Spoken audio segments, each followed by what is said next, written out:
Today we're going to try Fallen. This is from Hop Butcher for the World. This is one that they sent me, so thank you to Hop Butcher for sending this. I will leave a link to their website in the description. They've all been good. So this one, Amarillo, Chinook, Centennial, and Citra dry-hopped India Pale Ale. From Untapped, they're calling this a New England IPA. No IBUs are listed. Yeah, just the 6.5. From the tasting notes, the little hop that they put on the back, bright citrus, dank pine, juicy grapefruit. Now, I did make a series on 20 beers, home brews made with Centennial and Cascade, and I did get a lot of that grapefruit. I think it came more from the Centennial, but this is using the Cascade, so let's get into it. Date, I can't read the date. It looks like it was printed up over here. No way I can make that out. Let's see if they have a freshness. Usually they do put freshness batch, excuse me. New batch was canned on 1/26/2021.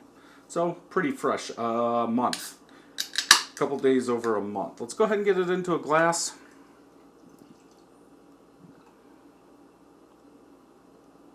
There we go. We'll drink some. I'll swirl it up, pour the rest in there. Off-white colored head, almost translucent, bringing that orange color up from the top. Pretty much all small bubbles, a couple medium ones in the center of where the pour went. 3/4 fingers of head, bubbles on the side are compact like dish soap. Color, lighter orange juice color, more yellow than it is orange. Definitely more yellow down in here, but I think from these glasses we're going to see that all the time, but it's kind of cool to see two different colors in there.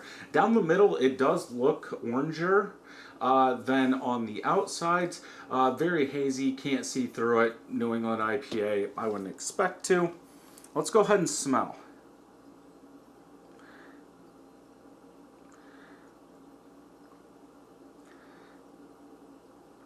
I definitely get that citrus, like an orange rind citrus, that dank bitterness, dank pine is in there if you want to call it that. It's kind of hard, I think, in these New England IPAs when they're mixed like this.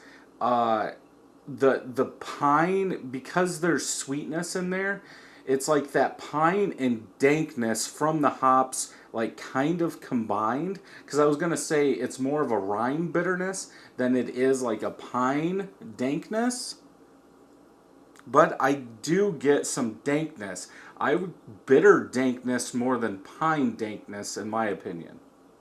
Hopefully that makes sense.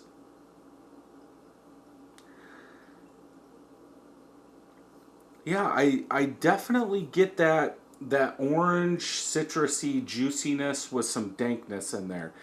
Smells good. Let's go ahead and taste.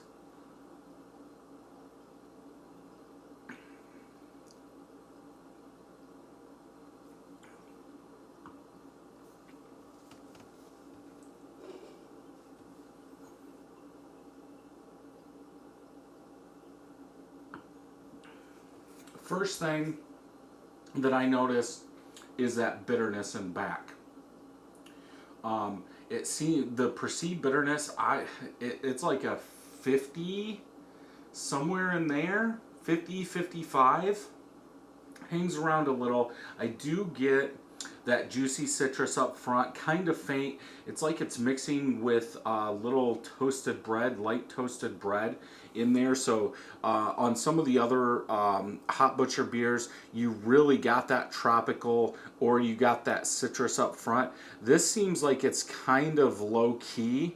Like maybe the malts are playing in there and taking that citrus down some.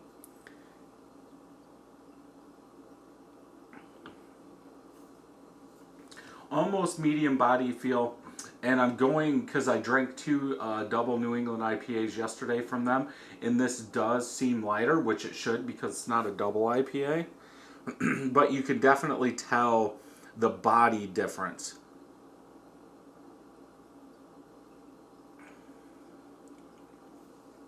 Yeah, like to the middle of the palate to the back, I am picking up on that citrus, grapefruit, rind bitterness going through there.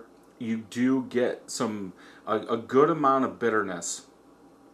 In the aftertaste, it's kind of a sweeter citrus, generic citrus, but that bitterness does stay and linger. Seems like as you drink it, that bitterness does scale up some.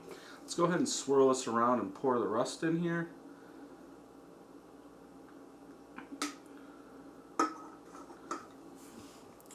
Well, now you got over a finger of head.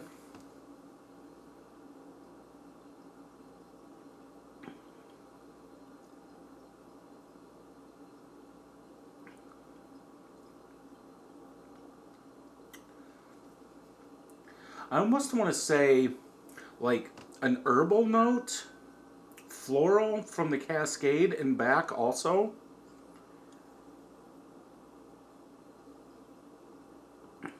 It's almost like all the flavor lives on the bottom.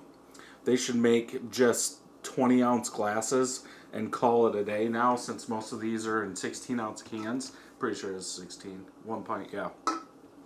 So you can just fit the whole thing in there. Because I really wasn't... It seems like that floral, herbal... I'm not going herbal. I'd go earthy. Earthy floral note in the back is bigger now.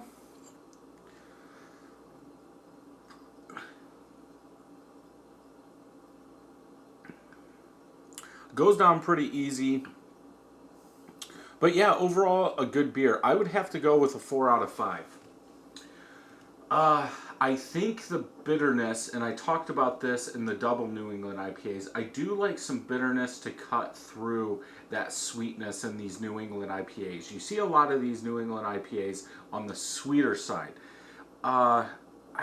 In my opinion, I think this overdoes it on the perceived bitterness. I'm not saying the IBUs are 50 to 55, maybe they're 30, but the perceived bitterness, I think, is a more accurate way to call out IBUs, and everybody's going to be different, so good luck putting that on a can. But I think the bitterness coming out of this one is a little too much. I think if it was done in an IPA with a little bit more of a malty backbone, I think it would work. But for these flavors, I would like to see that perceived bitterness dropped. I think all the flavors are there, mainly that they call out. But for me, yeah, 4 out of 5. Let's go ahead and check Untappd and see what they say. None of my friends have had it. A little over 1,000 people have had it. Average 4.02 out of 5. So I'm right in line with most people. 3.8, 4.25, 4.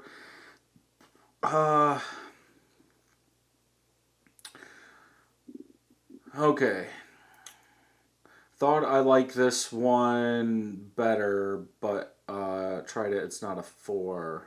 I was trying to see if anybody said anything about the bitterness, but no one really put a comment. So yeah, if you can get this, definitely I would pick up some Hop Butcher beers if they're in your location. Also on their website, you can see the stores that they're at.